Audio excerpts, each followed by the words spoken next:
How's it, league of extraordinary human beings? What a spectacular day. You know why? Because we're alive. And you're watching this. As I was building this course, unlocking our minds to the potential of just the greatness that is our birthright, I realized, like, I'm trying to keep it so simple. However, it's such neuro-linguistic programming is such a complex model. So in this presentation, I've kind of kept it simple and basic. I still don't feel like I'm getting the message across. Now, the NLP courses that I've done have been, anywhere from like reading books to days to thousands, like hundreds of hours of work, classes, that is classes, not work classes. In being a clinical hypnotherapist, literally it's all about message units. It's neuro-linguistic programming, right? This mirroring our client is building rapport, which is building trust. It's that's the only way for us to tap into the subconscious is through rapport. The subconscious is a wild child and your conscious is the wild adult. So literally most adults are looking at the world through their eyes, but as a wild child. They would love to act like a wise adult. Most people don't, because they still have elementary responses to their habitual behavior. That's why you have us, right? That's why you go to therapy. That's why you go to a hypnotherapist. That's why you get peak performance done for you to, get you to the next level. If you're reaching a block and you can't have a breakthrough, well, there's something there that's stopping you. So, the only way you really are able to have breakthrough is through self-mastery, through self-discovery, through education, knowledge, understanding. And today is going to be a pretty awesome class. I think you're going to have fun today. This is going to be nice because it's going to be something that's really going to help you see the overall picture of NLP, neuro-linguistic programming. So I'm going to go ahead and share my screen here. And, what I will do is I will definitely go ahead and leave this in the, I'll leave a link to this. So every other class, I'll keep adding a link to the, I'll keep adding a link in the description box. So if you want to go back and watch the previous class, you can, as we move forward, because as I'm creating and I'm developing, I'm also trying to catch up, and it's just, life is busy, right? So today's session is unlock the power of your mind. So we've got some amazing people here, and today's session is going to be the complete NLP process, understanding and applying neuro-linguistic programming. Short for NLP. So my course is called NQS, which stands for Neuro Quantum, over there, Success. NLP, Neuro Quantum, well, NLP, but neuroscience, Quantum Success, NQS. That's what this is all about. So this is really, we're going into the history, the key influences, and the future trends. And really what is NQS? Neuro-linguistic programming, quantum success. So in today's session, it's what is NLP? Well, the definition. It's neuro-linguistic programming. Whenever you learn something new, whenever you accomplish something, your brain creates new neuro pathways. It's like lightning, it's energy within the brain. So there's these new veins formed that because the brain's like a muscle, it's growing. And once you've worked out that muscle, it can never go back to its original size. So think of that as your brain. Once things start to develop in your brain, it really can't go back to what it was, because you've now advanced, you've had breakthrough, you've elevated. So Neurolinguistic programming is a methodology for understanding and improving communication, behavior, and thought patterns. So let's quickly go through that. Communication, it's all about message units. It's all about the words we use, okay? Our behavior is, you know this, human behavior hasn't changed in thousands and thousands of years. So if you really want to master how to be a peak performance salesperson, or your craft in as an athlete or as an actor or as a CEO, when you can understand how to communicate your message through storytelling, okay, and then how to respond to people's behaviors and yours, you have a better understanding of the dynamics of relationships and the thought patterns, how people are going to respond, okay, to your call to action, to your commands. So the origins were developed in the 70s by Richard Bandler and John Grinder. Let me see if I can go backwards. So John, over this gentleman that's kind of that's John Grinder, who's holding his chin, okay? And then Richard Bandler is on the far left with that kind of, that smirk in his face. He's kind of a naughty guy. These are like they're co-founders, but really it's this gentleman here, this older gentleman here called Milton Erickson, on your right of your screen, my left. All three of these men are so incredible. This is advanced therapy. This is evolutionary therapy. These gentlemen are the forefathers. There's another gentleman that I learned from a school called Dr. John Kappas. I should have put his picture up here because he is on the hypnotherapy side, and it's just amazing what they've done. Okay, and so focus. Okay, how language, behavior, and mindset interact. I love motivational videos, especially the ones about discipline and you know, and that inspire you. I think it's a good place to start. For me, I didn't want to start going to the gym and working my body out and make that better.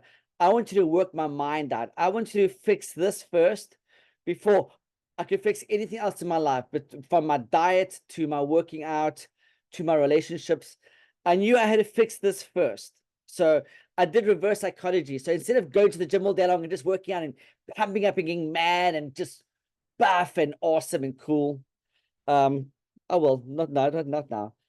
I knew that I had to master my emotions because my responses were very negative and very demoralizing. I was in a very bad place. So my language was good. Okay, I've got a very high IQ, but my language is good. My behaviors were negative. My mindset was broken. So two of the equation were broken out of the three. So once I started sorting out my mindset, all of a sudden my behavior changed. My language got elevated. It's a very simple it's not simple, I apologize. It's just a concept that you have to practice and work on because you just become better. So the key principles to NLP.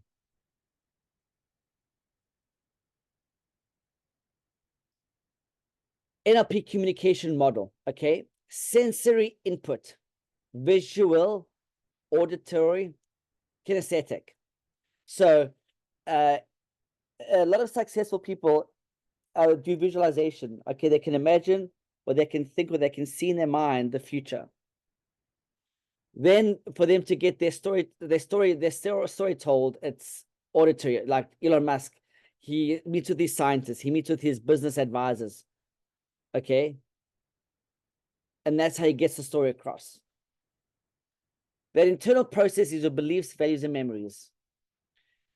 And then your behavioral outputs is your speech, actions, and reactions. So I'm a big believer in action solves everything. If I had all the money in the world, we probably wouldn't be talking. You probably wouldn't be even watching this.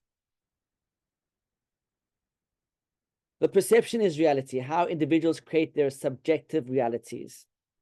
A lot of us are broken. A lot of us are paycheck to paycheck. A lot of us are abusing the ones we love, because we're hurting them because we're hurt, right?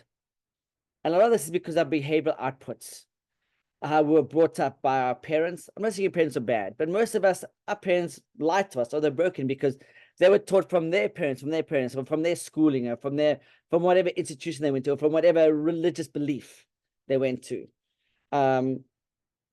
It's all about your environment. You adapt to your environment.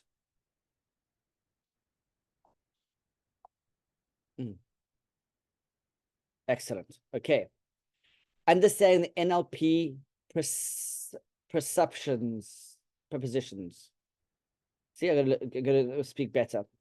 The key beliefs of NLP, besides my OCD, my ADHD, I'm doing pretty good. The map is not the territory. So these are the beliefs. People have all the resources they need. Every behavior has a positive intent. Flexibility is key to success. There is no failure, only feedback. So all of these presuppositions help us, because if you don't have a destination, how are you going to enjoy the journey? You're giving me like a ping pong ball. If you don't have the resources, if you want to be a social media influencer, if you don't have your phone that can help you get your message out there, you don't have the resources. Our behavior, majority of it is positive. A lot of us are still learning because we have intentions of doing the right thing or being good, okay? And that just takes practice. How you change your behavior is when you take responsibility for your actions. When you say, how I responded in my relationship to that person, to that loved one, was not correct. So once we take responsibility, then our actions can change, because now we're being held accountable. We're holding ourselves accountable. The only way for you to change is to be coachable. Most people are like, oh, I don't need coaching. Oh, I'm better than that. Well, I'm glad you think that way. However, it's not true. You're fabricating a lie that you believe in.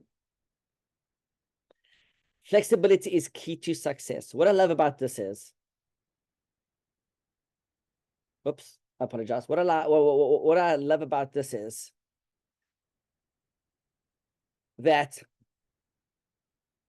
if you're flexible, you'll have more success. What I mean by that is, oops, if you're flexible in your work environment, in your relationships, whether it's with family or your loved one or your partner, instead of being so determined to have your way, or you have this immortal will to just have this demanding personality and things are going to go your way, well, that's fine and good, okay? The thing is, if you want to be successful, you have to have what's called the flow. Think of the flow as like a stream, okay? And when a stream goes downhill, and let's say there's rocks in the way, that rock doesn't stop the stream. The stream just flows right over it or around it. Think of yourself as a stream, and your flow is, if there's any obstacles in your way, just flow around them, flow under them, flow over them. It's okay.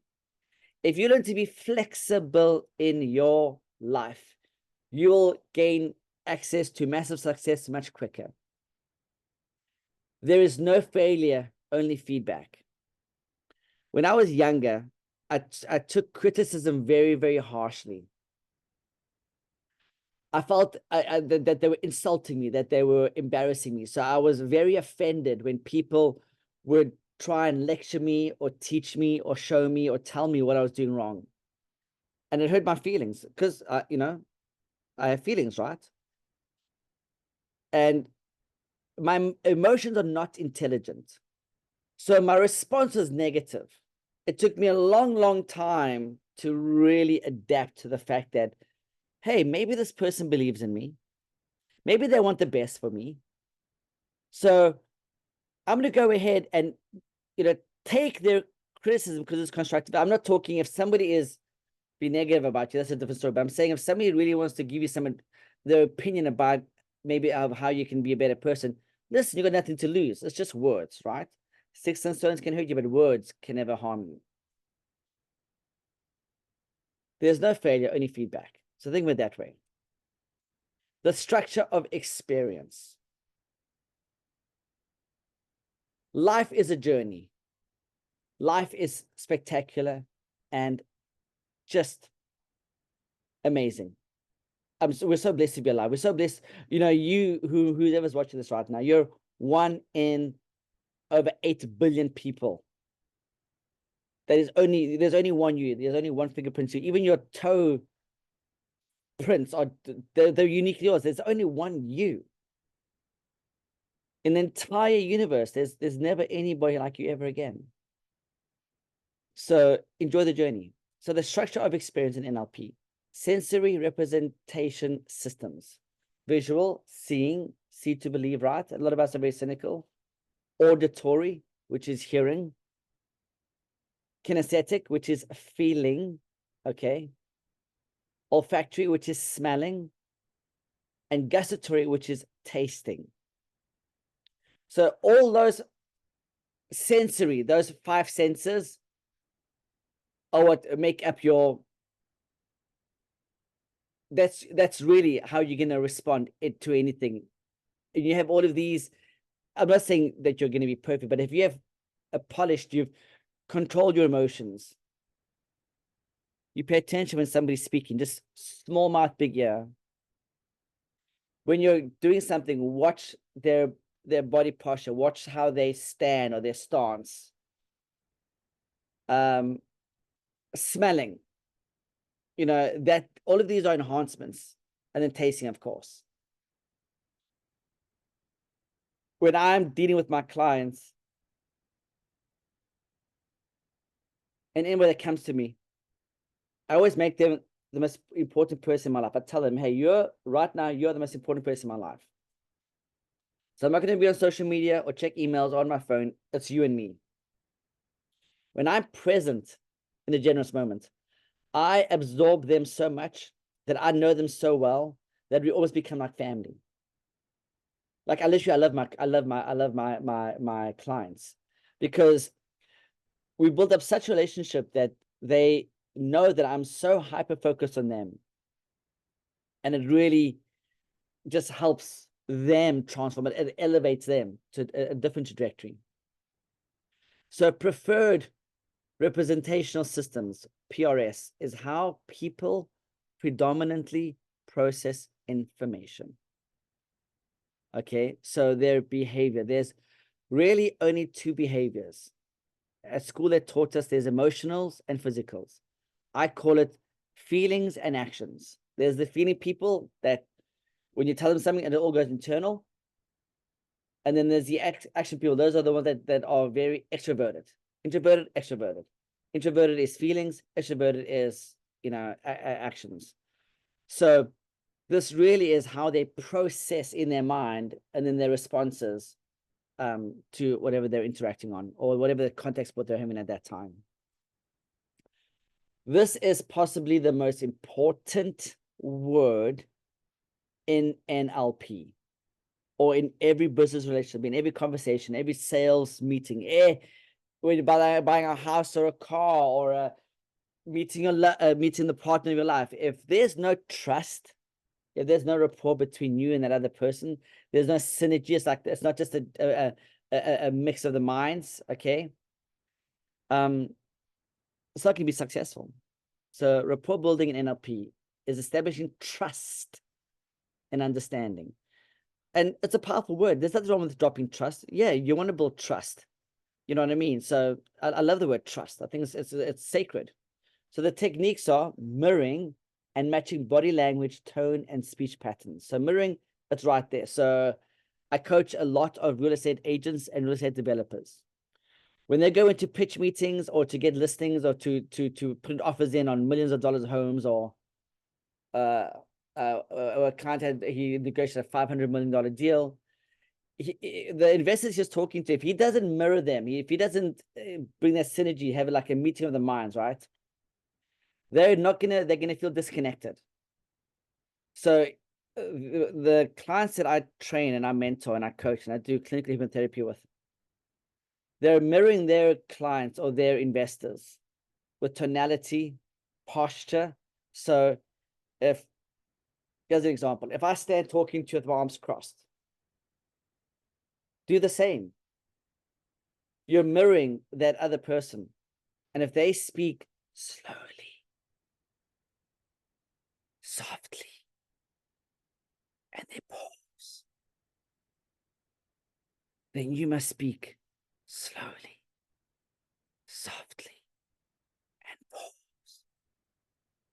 That's mirroring, okay? Pacing and leading. There's reframing, there's other things, but let's go through section by section. Pacing and leading.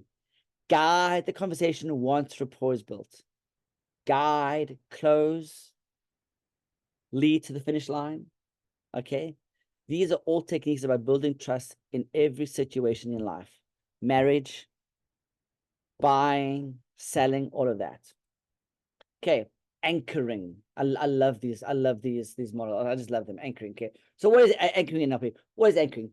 It's a technique for associating specific emotions or responses with a particular stimuli, like a sound, gesture, or word. In my hypnotherapy sessions, I let my clients know, hey, be focused on my words and allow them to be anchors for you. So I'm putting them into a calm, comfortable, relaxed state of mind. Okay, so this is anchoring. They're listening to me, they're paying attention. I've led them down that path on that journey, and then my words become their anchor. I'm using that in my standards. So steps to create anchors. Identify a desired state. Choose an anchor, a gesture, or a word. Intensify the state. Activate the anchor while in the heightened state, and test the anchor.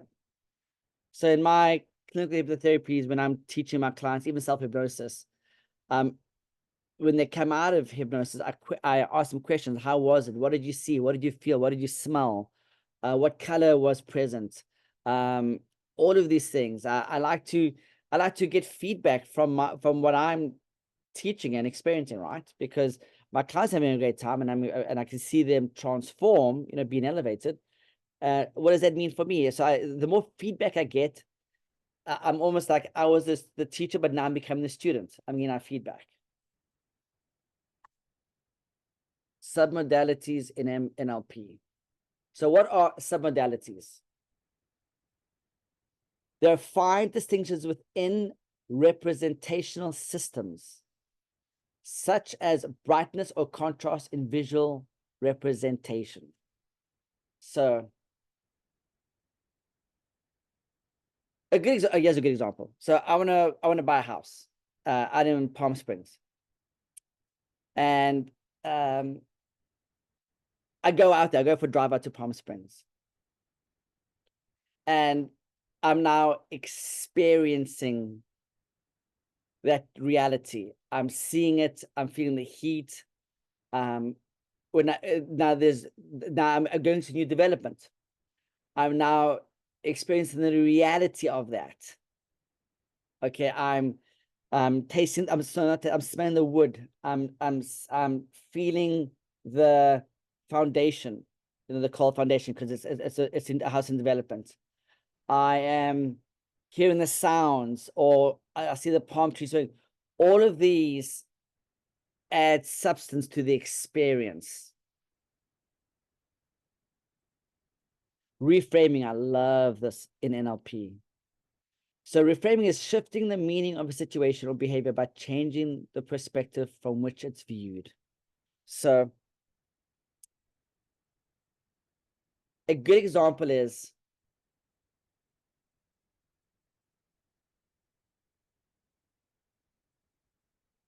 I don't like that person. I'm just using an example. I don't like that person. Well, if you remove yourself from that person's presence, what does that then mean for you? So you're reframing it. You're taking them out of that state that they're in and put them in a different state. You're reframing the context for them. Now, again, when I'm talking with my clients and with people, I'm always talking about them, to them, and for them. And they're the most important people in my life at that point. So I'm helping them get out of one state of mind and into another one by reframing and more, but of course, through positive suggestibility, right? Through positive images, situations, environments, and so forth, positive feelings and thoughts and suggestions. So types of reframing, there's the context reframing. What else could this mean? See, I'm taking them out of that state of mind and I'm making them think of something else. And then content reframing. How can this be useful? Make it all about them. One thing I've learned in life, that when you are, I call it contact sport. When I'm in the presence of somebody, I am literally letting them know that they're the most important person in my life. And if they want to bring up exes or negative situations, I quickly reframe it for them about them and how it can look differently if things worked out in a better, more positive way. So it's almost like the power of positive thinking. Some strategies for NLP. So the understanding is it's a sequence of thoughts, feelings, and actions lead to outcomes. So think of it this way. Let's say you want a Lamborghini, a Ferrari, a Rolls Royce, a Bugatti, dream home. You first have to think it. It first has to become a thought. Okay. Then you have to feel it. So you have to have the desire. So you go look at homes, or you go drive that Ferrari that you rent for the day. When the thought and the feeling, the heart is a big brain, by the way. It's actually millions of brains on our heart. When they meet, when my thoughts and my emotions meet my feelings, that's when manifestation happens. If you don't have those two part of the equation, the thoughts and the feelings, there's no actions. You can never win the lottery. You can never get a dream home. You can, because you might have the thought of buying a home, but you don't have that feeling. So your energy, your universe can't attract you or make you available to attain that dream of yours, or what it is. So some applications of problem solving, decision making, and creativity. Yes.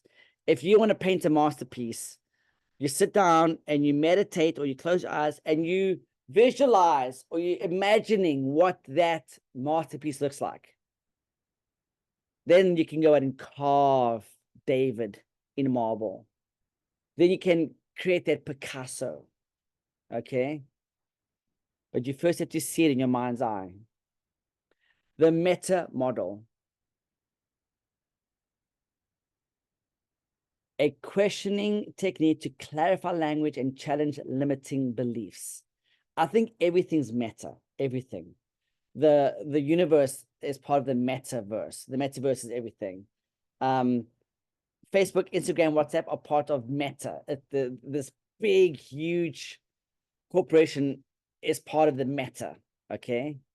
And the three areas that you're gonna look at is deletions, which is identifying missing information, distortions, which is correcting assumptions or misunderstandings, and then generalizations is challenging overgeneralized statements. So it's vast. Think big. So if somebody says to you, so let's just say you say, there's 28 days. There should be 28 days and we should have 13 months. Okay. Well, that could be misinformation. Could it be? That's what I believe. That's my opinion. That's just me though. You know what I mean? And and then misunderstandings. Well, look at the calendar. Well, great. I know we have a calendar, but if I look back at that's the modern calendar. The old calendars were all 20 days and they were actually 13 months. I'm just throwing that out there. Oops. The microphone just took a little bit of a duck there. And then challenging statements. There's nothing wrong in debates, conversing, contact sport, negotiating. It's all good. As long as it's ethical. and there's some, especially empathy. So, you don't understand a homeless person why they'll beg. Then that's fine, and that's kind of not a very good example. I'm just trying to say sometimes generalizing, well, all homeless people are dumb. Well, not really. It's a mind issue. It's brain trauma. That's why they're homeless. It's brain trauma, and then that affects everything else. That affects their emotions, their actions, and everything. You can't generalize. I love this. Milton Erickson, the Milton model. It's a set of hypnotic language patterns developed by Milton Erickson to create trance and influence subconscious change. So, Tony Robbins is a master at this. He's a master NLP, and he's also a master hypnotist. So, you can literally induce somebody while they're awake into hypnosis through suggestibility, through words, message units. You can have them do what you want them to do, or you can have what they have because you're misusing your influence. That's how powerful words are. And in the beginning of the Torah, in the beginning of the Bible, doesn't it say that God, through words, created, manifested, our reality that we live in? Just saying. Techniques. The use of vague language to bypass the conscious mind. So consciousness is, I love this. Consciousness is only 10% of you. Like right now, me talking to you is 10%. Our reactions, our interactions, our conversation is 10%. Your processing, your programming is the other 90%. Did you know that an iceberg is 10% above water and 90% below water? 90%. So the bulk of that iceberg that you see that took out the Titanic is below water. So the big part of it you don't see. Well, I'm seeing you right now and I'm talking to you right now, but I'm only talking to the 10% of you. Through suggestibility, through metaphors, you can take someone into hypnosis, influence the subconscious, and now you have 100% success. We're going to another level there. I'll move on. Timeline therapy. Oh, this is so good. There's dream therapy, timeline therapy. There's so many magnificent modalities.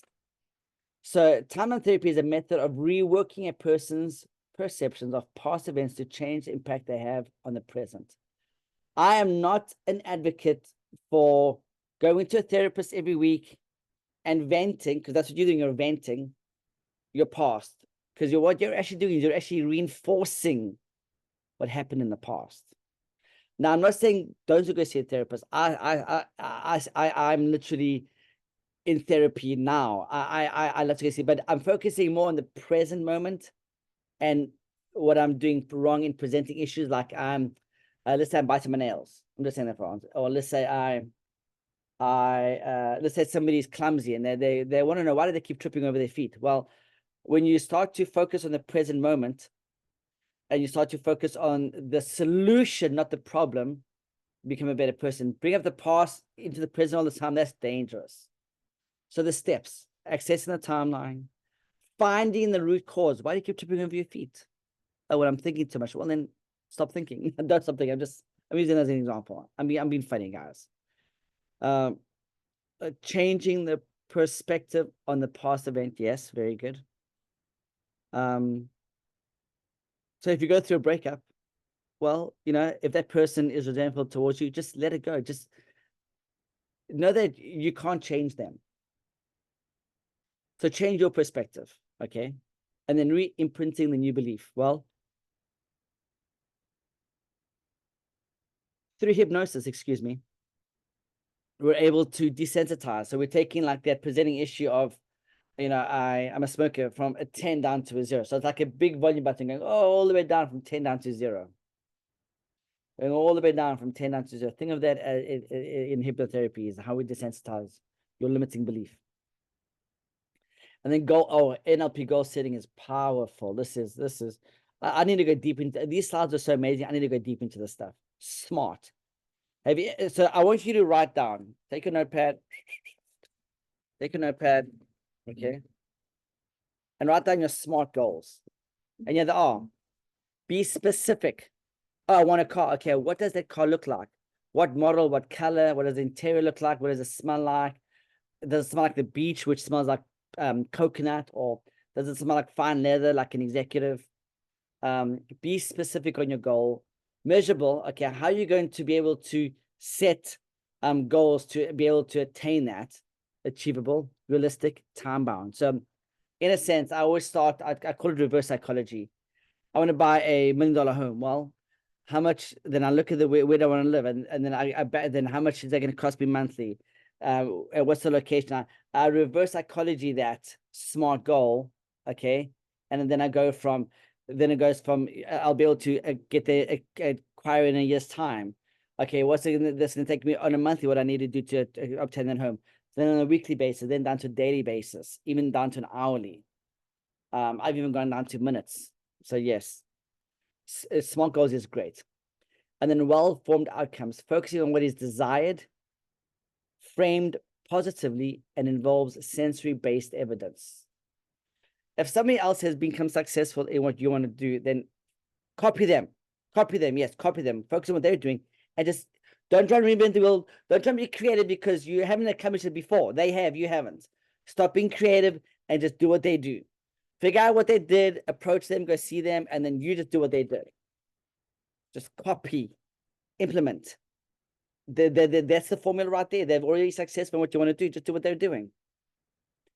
Application of NLP. Where to apply NLP techniques. Personal development, business communication, leadership and coaching, which is huge, therapy and counseling, which is huge, and education learning. All of these guys, this is NLP. This is master of sales. Sound like a doctor. Conclusion and next steps for next week. I'll be at same place, same time.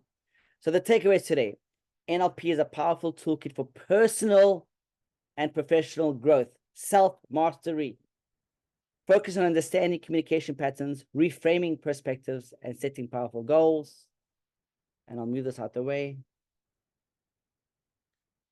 Calls to action, always CTAs, encouraging further learning or offer a link to courses, books, or coaching programs. NLP has a lot and that's what I'm doing is I've got the NLP book you can download. It's free, it's an ebook. There's so much for you to learn and accomplish, and we'll keep going over these every week. And just sit at home in your comfort of your own home, at the office, and during lunch, just pay attention, focus, and listen. I'm Kevin Dutoit. Be a leader, not a follower. Be a lender, not a borrower. Always intend on doing the right thing. And I'll see you next week, the same time. Cheers, guys. And check out my website, kevindutoit.com. I'll actually put it on the slides next time if you want to know more and contact me directly. Cheers.